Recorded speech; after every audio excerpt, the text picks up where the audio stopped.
This is Nightly Business Report with Tyler Matheson and Sue Herrera. Funded in part by...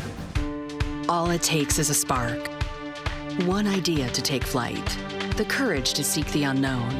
To innovate, disrupt. To move us all forward. To explore a different perspective. At NASDAQ, we connect the world.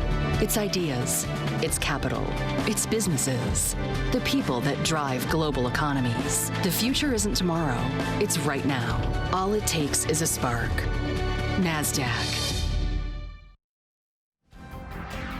Market milestones. Things are happening on Wall Street that haven't happened in decades. What that might mean for the stock market's next move. Double your money. Our market monitor tonight has a list of stocks he says will bring big returns if you have the patience. And the winner is the small upstate New York business behind the entertainment industry's iconic statuette. Those stories and more tonight on Nightly Business Report for Friday, February 24th. And good evening, everyone. I'm Contessa Brewer, in tonight for Sue Herrera. And welcome from me as well. I'm Tyler Matheson. Well, I wouldn't have believed it at 10 o'clock this morning, but indeed, the streak extends to 11. A rush of buyers in the final minutes of trading today sent the Dow Jones Industrial Average higher, keeping not only its win streak alive, but also its consecutive number of record closes, and it is the longest such streak in 30 years. Today, the blue chip Dow Index eked out an 11-point gain to 20,821, not far from 21 grand. The Nasdaq added 9, the S&P 500 rose 3. For the week, the indexes were higher across the board, with the Nasdaq and the S&P 500 turning in 5 straight weeks of gains. And the month is shaping up to be something few have seen before. So far, there have only been 3 down days for stocks, with just 2 trading days left in February. Dominic Chu has more now on the market streaks that don't come around all that often. This just isn't the kind of market you typically see. In fact, it wouldn't at all be surprising and dramatic to say it's been decades since we've seen the kinds of things we've seen this week, and here's what we mean. Today's positive close for the Dow means a winning streak of 11 straight days, a winning streak that hasn't happened since 1992. But this winning streak isn't just about gains. Each of those gains has been a new record close for the Dow. The last time we've had 11 straight record closes, well, according to Howard Silverblatt over at S&P Dow Jones Indices, it was a 13-day win streak that ended in 1987 of record highs. We've also seen one of the calmest periods for the stock market in years as well. The last time the Dow moved by 1% or more in either direction, December 7th of last year, when it gained over 1.5%. Now, given today's fractional gains, the Dow's streak has now extended to 53 trading days without a 1% or greater move. That's the longest streak for the Dow since 2007. And by the way, just for good measure, the Nasdaq streak of low volatility also stands at 53 days, the longest streak for it since 1989. For Nightly Business Report, I'm Dominic Chu here at the New York Stock Exchange. Okay, let's get right to Art Hogan for more on the streak of milestones we're seeing in the market and what it means going forward for the market. He's the chief market strategist at Wunderlich Securities.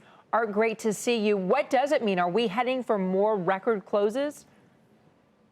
Great to see you. We probably are. I don't know if we're going to have the streak continue, in perpetuity, but I'll certainly tell you that the backdrop looks good. I think one of the things that's really driving the market here is that we ended an earnings recession in the third quarter. The fourth quarter earnings certainly came in better than expected and certainly better than the third quarter, and the economic data continues to improve. So the fundamental backdrop is keeping investors patient while they wait for some promised policy agenda items that would be very pro-business, like tax reform. So I think we've got a market that's pricing in something in the future, and I think that's tax cuts and things like deregulation and infrastructure spend. But I think in the near term, you get paid to wait because the fundamentals have been very good. So I think the market certainly found a path of least resistance to the upside, and certainly can continue to do that unless and until we think some of these policy agenda items get pushed out to 18. You know, who can tell what might trip the market? But one thing that I would say is probably on your horizon would be the elections in Europe later this spring, particularly France, Germany later this year, others too. Tyler, I think It's a great point. It's funny that we don't talk about this a lot. And you know, if in fact we didn't have a new administration, if we didn't have the promise of tax cuts and repeal and replace and deregulation and infrastructure spend, we'd probably be spending a whole lot more talk about Netherlands and then France and then perhaps Germany, all elections that are too close to call, all very, you know, we know elections are too close to call in general, and all of these look to be very close. And, you know, questioning whether or not the Eurozone exists, you know, 2 years from now because of some of these election results would certainly give investors a pause, but right now we seem to be whistling past that right now and focusing on the near-term fundamentals here. Now, who knows how that plays out? But I will tell you, with the Netherlands elections coming up in March, I would guess that that's going to become part of the narrative very soon. And how much patience do investors have here to wait for tax reform and regulation repeal? Because that's a great question. I think if we don't get a clear roadmap, we don't have to have details, right? But I think if, you know, next Tuesday we don't get a roadmap for what this looks like, you know, here's where we stand. The House Republicans have a plan. The White House has a plan. The Senate has a plan. We're going to work and we're going to get this done. And the roadmap is to get this accomplished by August. If we hear that next week, I think investors will be fine. Something that pushes that out, whether it's, hey, we have to tackle repeal and replace before we get this accomplished, we'll have investors say, wait a minute, that pushes, you know, tax reform off into 18. That's not what we're betting on here. That's not what we're investing in. So I think it's next week's business to get a clearer roadmap on that. Thanks for sharing your expertise with us, Art. We appreciate that. Art Hogan with Wunderlich Securities. Well, consumer confidence fell for the first time since the election in November. The University of Michigan's final index of sentiment for February dropped from its highest level since 2004. The results of the survey split along partisan lines. The director of the survey said the divide is the sharpest on record, with Republicans, as you might expect, more upbeat than Democrats. The index measures consumer attitudes toward inflation, unemployment, and personal finances. Housing remains hot. New home sales rebounded last month despite rising less than expected. Today's report follows a release earlier in the week that existing home sales are at a 10-year high. Together, it appears as if the housing market is off to a strong start for 2017. Diana Olick takes a closer look. Sales of newly built homes inched up in January month to month, but not even close to expectations. And December's already big drop was revised down. So we got an increase of 3.7% month to month to 555,000 annualized units, seasonally adjusted. That followed a very low pace in December, even with warmer than average temperatures. Now, this may have a lot to do with the jump in mortgage rates in December. Newly built homes come at a price premium to existing. And on top of that, prices for new homes were up 7.5% from a year ago in January, which is really not a sustainable jump given those higher rates. The supply of new homes for sale is now at the highest in 8 years, so maybe that's a sign that prices will cool a bit. Builders still focus on that move-up and higher-end buyer, which is not where we need the supply. We need entry-level. Sales of newly built homes represented about 12% of all sales. That's less than half of the pre-recession average. Clearly, there is a lot more runway ahead for the builders if they could just step up and put up more homes. What's holding them back? Labor. Not even close to enough. And what is available is about twice as expensive as before the recession. For Nightly Business Report, I'm Diana Olick in Washington. President Trump is keeping a pledge he made to roll back regulations. Today, he signed an executive order that requires federal agencies to appoint a regulatory reform officer. That person would be responsible for enforcing already existing executive orders that aim to simplify complicated federal regs. Every regulation should have to pass a simple test. Does it make life better or safer for American workers or consumers? If the answer is no, we will be getting rid of it and getting rid of it quickly. We will stop punishing companies for doing business in the United States. It's going to be absolutely just the opposite. They're going to be incentivized for doing business in the United States. The president signed the order in front of executives representing industries from steel to agriculture to pharmaceuticals. President Trump is calling China the grand champion of currency manipulation. His comments in a Reuters interview are a departure from Treasury Secretary Steve Mnuchins' pledge in a CNBC interview to a more methodical approach to analyzing Beijing's practice. Nonetheless, the world's second largest economy is reacting strongly. Eunice Yoon reports tonight from Beijing.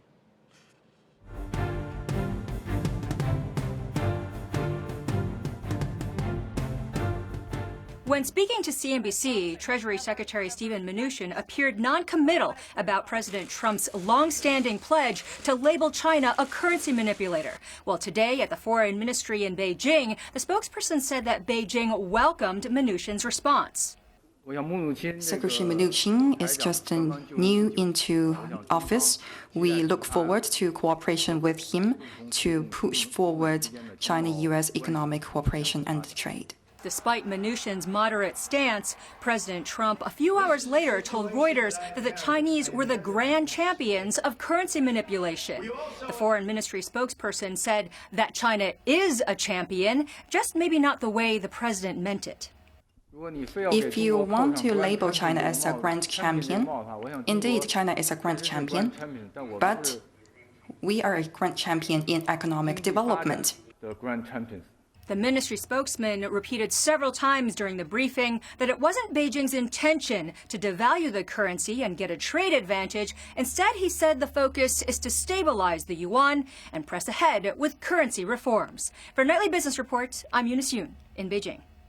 Still ahead, devouring startups, why big food companies are looking to smaller ones to find growth.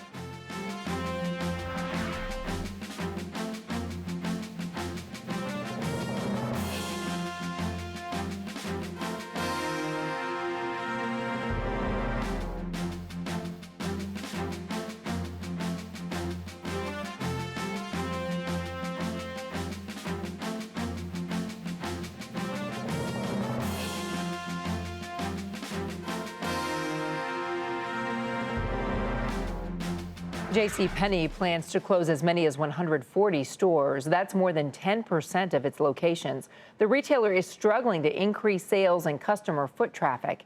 JCPenney also said it will offer new goods and services to keep pace with shifting consumer preferences. The stock fell more than 5.5% today in trading. Those store closures also pressured shares of mid-tier mall operators like Pennsylvania Real Estate Trust, CBL and Associates, and Washington Prime Group. Well, it's not just retailers that are facing mounting challenges, but food companies as well. A persistent drop in prices has eaten into grocery margins. In fact, the organic grocer Sprouts Farmers Market told investors that this deflation is the worst it's experienced since the recession and the longest such stretch in decades. It's also being hit by those torrential rains out in California, which are delaying plantings. Despite the challenges, the company reported healthy sales growth, and the stock was up by a little bit today. Well, earlier in the week, we told you the big food industry has a big growth problem. Well-known names like Kellogg's and General Mills are having a hard time meeting changing consumer tastes. To solve that problem, they're starting their own venture capital funds, hoping to find a favorite food startup. Aditi Roy has more on how the worlds of food and Silicon Valley are colliding. Cheerios, Campbell's Soups, and Tyson Chicken are just a few iconic American food brands that have dominated market share and mind share for decades. But now that's changing. Food industry watchers say consumer preferences, driven by millennials, are shifting towards fresher, more healthful, and organic options. To stay competitive, big brands have acquired or invested in emerging brands. For instance, in 2014, General Mills bought Annie's, which makes organic snacks for kids. But now some consumer packaged goods or CPG companies are going a step further by starting their own venture funds. Some industry analysts say it's the right move for legacy companies. They don't have the ability internally to push the innovation thinking, the risk taking, the culture, the equity model, the desire to work 19 hours a day to build something cool because you own a piece of the action. It's a very different philosophy. Rohan Oz of Kavu Venture Partners co-invested with General Mills VC 301 Inc. in Kite Hill, a dairy alternative startup. Other funds include Campbell's Soups VC Acre, which launched a $125 million fund a year ago. Its investments include Juicero, a cold-press juicing system. Kellogg's venture fund 1894 Capital launched just last year with $100 million and just invested in Kuli Kuli, a plant-based organic snack bar. Industry analysts say between 2011 and 2015, big CPG companies have lost market share to emerging brands. The founder of Kite Hill says in-house VCs are a way for CPG giants to regain their competitive advantage. What we're seeing with 301 and other venture arms of large CPG firms is that they're migrating downstream and beginning to partner with some of the smaller, promising young companies because they just can't afford to wait for them to mature. They're losing too much revenue, they're losing too much market share, and they frankly want to get involved earlier and help accelerate the growth of those companies so that they can participate in the upside. Some wonder why the legacy companies don't spend more money in developing their own new products instead of starting VC funds. Experts I talked to say it's because it would take too long and require too much of an investment, and the risks of failure are simply too high. As one VC partner told me, big CPG companies are built for efficiency, while VCs are built for innovation. For Nightly Business Report, I'm Aditi Roy, San Francisco. Foot Locker sprints past Wall Street expectations, and that is where we begin tonight's market focus. The shoe and athletic apparel retailer said it saw increases in both profit and revenue. Same-store sales also grew at a faster clip than analysts expected. And on that, shares were off and running, up 9% to 75.01. Restoration Hardware saw its shares surge today following the home furnishing retailer's better-than-expected preliminary results. It came out after the bell yesterday. RH, or Restoration Hardware, also said it would launch a $300 million share buyback program. Shares up 24% to $31.34. Hilton Worldwide said it'll buy back up to $1 billion worth of its shares and plans to change the company's name. As of March 6th, the hotel operator will simply go by Hilton Inc. Shares were up 1% to $57.78. Boy, that's a big change. That's a big change. No one will be confused. Satellite imagery from Digital Globe will be taken over by Canadian space technology company MacDonald, Dettwiler and Associates for nearly $2.5 billion. The deal will increase MDA's presence in the U.S. government space market. Digital Globe shares fell 8% on the news to $31.25.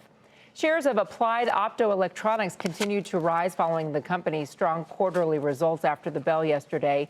In its latest quarter, the supplier of fiber optic networks reported increases in profit and revenue that topped estimates. Shares popped more than 22% to $45.98. And more fallout from a story we spotlighted for you more than a year ago. Shares of iNSYS Therapeutics continued to fall after 2 doctors were found guilty yesterday of receiving illegal kickbacks from the specialty pharmaceutical company and overprescribing the company's potentially fatal painkiller. The company is currently seeking a settlement with the Justice Department regarding its sale and business practices. Shares were off 6% to $12.03. Time now for our market monitor, who's finding opportunity in some consumer-related stocks he says should be in your portfolio for the long term.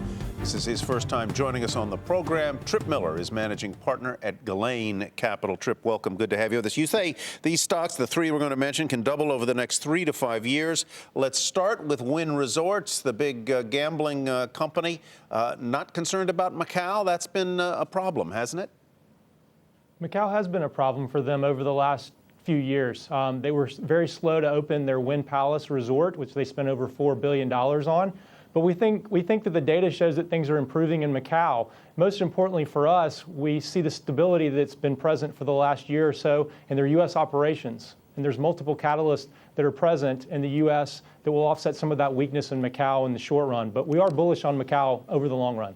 And you like the fact that Steve Wynn has his name on that brand. How do you feel about Penske then? Sure. Like Penske, we like Wynn. Both brands, the CEO and chairman of the board are the brands. So if they do something to harm the brand, they're harming their own family name. They have a lot of skin in the game, and so their interests are aligned with ours. Penske, like Wynn, we believe benefits from a stronger consumer with more dollars in their pockets. They're both very strong global brands. We think that Penske has the opportunity to benefit from continued consolidation in the automotive industry across the globe. Let's move on to number 3, which is Sonic. You call it an undervalued fast food operator, 3,600 locations. My sense was that Sonic's sort of peak, we sort of hit peak Sonic a few years ago. Well, Tyler, the thing we like about Sonic is that they're aggressively repurchasing their shares as they go from 89% to 95% franchised. With that, they're loosening up CapEx. They're having additional free cash flow to fund those buybacks.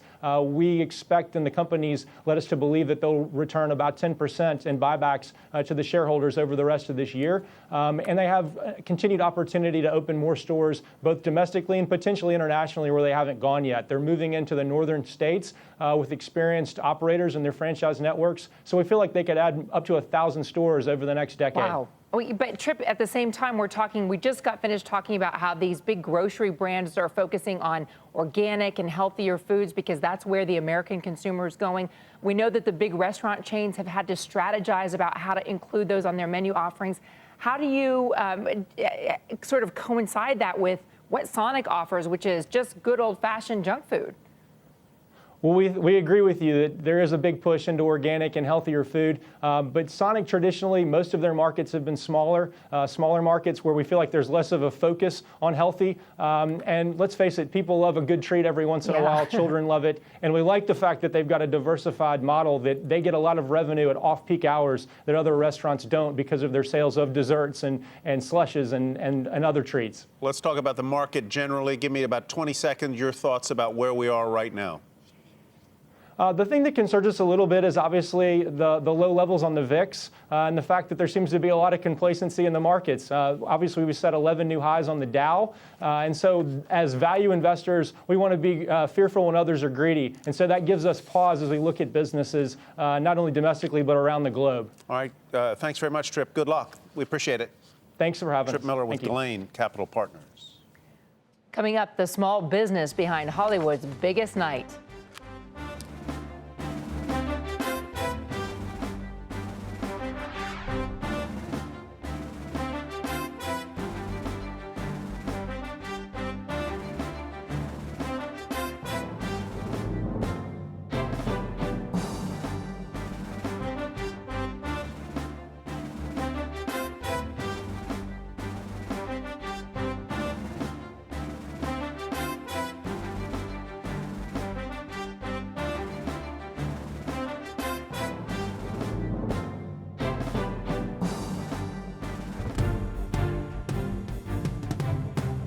Here's a look at what to watch next week. Busy week coming up. On Monday, the world's largest mobile industry conference gets underway, as it does every year, over in Barcelona, just as the industry readies itself for some major shifts. On Tuesday, big night. President Trump will address a joint session of Congress, his first time doing that as president. On Thursday, Snap Inc., the parent company of Snapchat, is expected to start trading on the New York Stock Exchange. Could be the largest tech IPO in years. And that's what to watch next week. Well, from upstate New York to Hollywood, California, the story of one small business could be the makings of a movie plot. But it's not a movie. It's the real life of one businessman who finds himself at the center of Hollywood's most celebrated night. Kate Rogers reports from Rock Tavern, New York. This 100,000 square foot warehouse in Rock Tavern, New York couldn't be farther from the bright lights of Hollywood. But for the past 3.5 months, Polish Talix Inc. has been working on a project for Hollywood's biggest night, manufacturing the Academy of Motion Picture Arts and Sciences prized Oscar statuettes for Sunday's 89th annual ceremony. The small business may be best known these days for making the Oscars, but has been around for 47 years, working with famed sculptors like Jeff Koons. In fact, the Oscars only account for 1% of its annual business. It's a big project for us. It's fun, it's exciting, it gets us a lot of press and attention. I mean, typically our role in projects, when we're working for sculptors, we're sort of behind the scenes. The Oscars are made in 12 steps, including being shipped to Brooklyn to be plated in gold before being sent back to Polish Talix for assembly. Each one of these bronze castings has to be mirror polished. So we start with very contemporary technology, move into modern processes, and ultimately a very sort of old world handcraft. There's not a lot of places that you can go, even in the art community, where you can get all of that in one roof. And no matter who comes through the foundry's doors, from famed sculptors to bankers, Demchak said the Oscar statuettes managed to impress just about everyone. I think the best part about doing it is seeing people when they come in who don't know that we do the Oscars. And we say, hey, do you want to see an Oscar? Do you want to hold an Oscar? And just the change in the obvious visible excitement that pops on their face when they understand that we're making the actual Oscars and they get to see one and hold one and see where it's being made. It changes the mood. And admittedly, it does. All right, I'm ready to receive my Oscar. It's actually heavier than you think it is, and everybody probably says that. For Nightly Business Report, I'm Kate Rogers, Rock Tavern, New York. Big night on Sunday for the Oscars. Before we go, another look at the day on Wall Street, which saw the Dow close at its 11th straight record close. That is the longest such streak in 30 years. Here are some numbers. The blue chip index up 11 points to 20,821. NASDAQ added 9. And the S&P 500 rose 3, another up week for all three markets. And that wraps up this week for us and Nightly Business Report for tonight. I'm Contessa Brewer. Thank you so much for being with us. Been nice having you here. It's been great to be here. And I'm Tyler Mathisen. Thanks for watching. Have a great weekend, everybody. We'll see you Monday. Nightly Business Report has been funded in part by... All it takes is a spark. One idea to take flight. The courage to seek the unknown. To innovate. Disrupt, to move us all forward, to explore a different perspective. At NASDAQ, we connect the world, its ideas, its capital, its businesses, the people that drive global economies. The future isn't tomorrow, it's right now. All it takes is a spark. NASDAQ.